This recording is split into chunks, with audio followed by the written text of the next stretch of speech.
최근 영상에서 리플이 인수했었던 스탠다드 커스터디가 연준의 마스터 계좌 발급 신청을 했다는 이야기를 풀어서 설명해드렸었습니다. 그런데 이번엔 XRP가 미국 연준의 핵심 결제 시스템인 패드와이어에 들어갈 수 있다는 얘기가 나왔습니다. 마치 미국 금융 시스템 안에서 XRP가 공식 결제 수단처럼 활용될 수 있다는 기대감이 붙고 있는데 이게 실제로 가능한 얘기인지 조금 더 현실적으로 따져볼 필요가 있습니다. 지금부터 하나하나씩 내용을 파헤쳐 보도록 할 거고요. 그 전에 한 가지만 말씀드리고 시작하겠습니다. 최근에 소통방을 만들어서 운영을 하고 있습니다. 여기에 리플뿐만 아니라 상승 가능성 있는 종목들도 정리해서 말씀드리고 있고, 거시경제나 중요한 지표 발표 일정, 그리고 거기에 대한 해석들도 실시간으로 올려드리고 있습니다. 100% 투명하게 무료로 운영 중이고요. 입장하시는 방법은 아래 고정 댓글에 소통방 입장 링크 올려두었습니다. 필요하신 분들은 참고하셔서 편하게 입장하시면 되고, 추후에는 소통방 입장 링크를 더 이상 올리지 않고 닫은 후에 소규모로 운영을 할 생각입니다. 최근에도 많이 들어와주고 계신데 제가 생각하는 인원이 다 차면 그때부터는 소통방 입장을 받지 않을 생각입니다. 그렇기 때문에 들어오실 분들은 최대한 빠르게 들어와 주시고요. 그리고 아직 구독, 좋아요 누르지 않으신 분들은 지금 잠깐 시간 내셔서 한 번씩 눌러주시고 알림 설정까지 해두시면 제가 올려드리는 영상에 대한 소식을 보다 빠르게 받아보실 수 있습니다.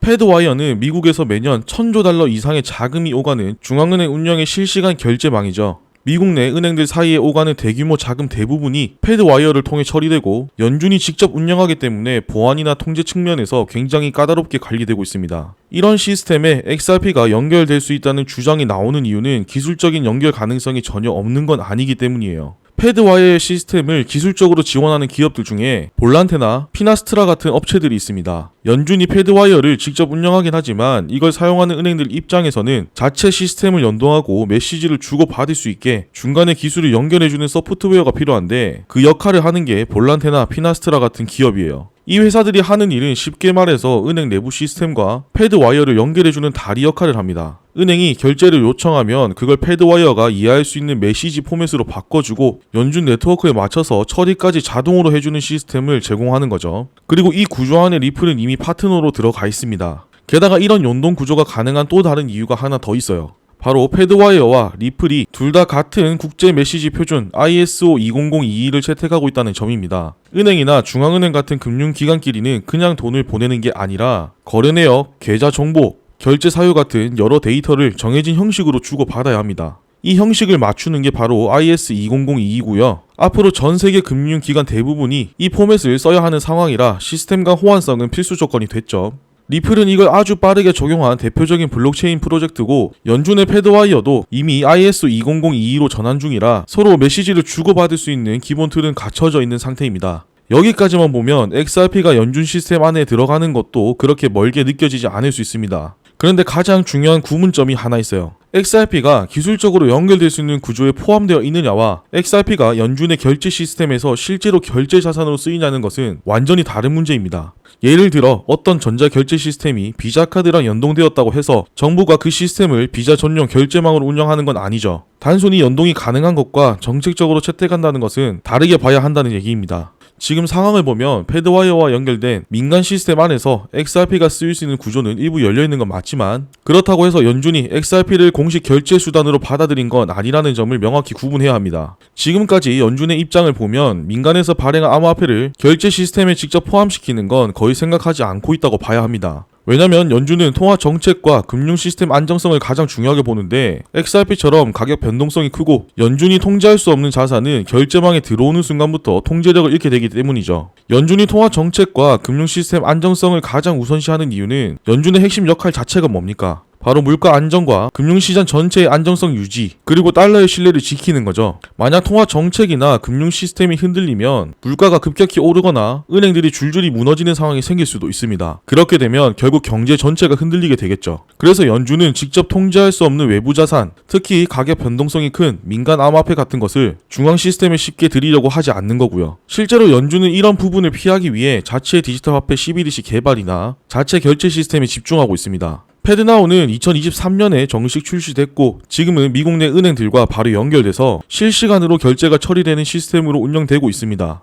결국 연준 입장에서는 자기들이 직접 운영하고 직접 통제할 수 있는 결제망이 이미 있는데 굳이 외부 민간 자산을 그 안에 끌어들일 이유가 없는 거죠. 그렇다고 XRP가 아무런 역할도 못하는 건 아닙니다. 연준이 직접 채택하진 않더라도 연준과 연결된 민간 결제 인프라 안에서는 XRP가 쓰일 수 있는 구조가 이미 일부 만들어지고 있습니다. 가장 현실적인 사례 중 하나가 바로 앞에서 말했던 볼란테가 만든 구조입니다. 볼란테는 패드나우를 쓰는 은행들이 해외로 돈을 보낼 때 그 중간 단계를 XRP로 처리할 수 있게 시스템을 만들어 놨습니다. 즉 연준이 직접 XRP를 결제망에 넣지는 않았지만 민간 솔루션을 통해 결과적으로 XRP가 연결된 구조는 이미 일부 작동 중이라는 얘기죠. 지금 미국만 이런 시도를 하는 건 아니고 팔라우나 부탄 같은 나라들도 XRP 레저를 사용해서 CBDC를 테스트하고 있습니다. 결국 XRP가 직접 결제에 쓰이진 않더라도 CBDC 발행이나 국제 결제 흐름 안에서 중간 역할을 하고 있는 셈이죠. 정리하자면 XRP가 연준의 결제망과 기술적으로 연결될 수 있는 기반이 있다는 건 사실입니다. 볼란테나 피나스트라 같은 회사들과 이미 손잡고 있다는 점, 그리고 ISO 20022를 일찍부터 채택했다는 것도 다른 암호화폐들과 비교하면 확실한 강점을 가지고 있어요. 하지만 그게 곧 연준이 XRP를 공식 결제 자산으로 쓰겠다는 뜻은 아니기 때문에 너무 확신을 갖기에는 아직은 좀 이르다는 게 제 생각이고요. 제도적으로 그만큼의 신뢰나 정책적 기반이 만들어져야만 가능성이 있을 것 같습니다.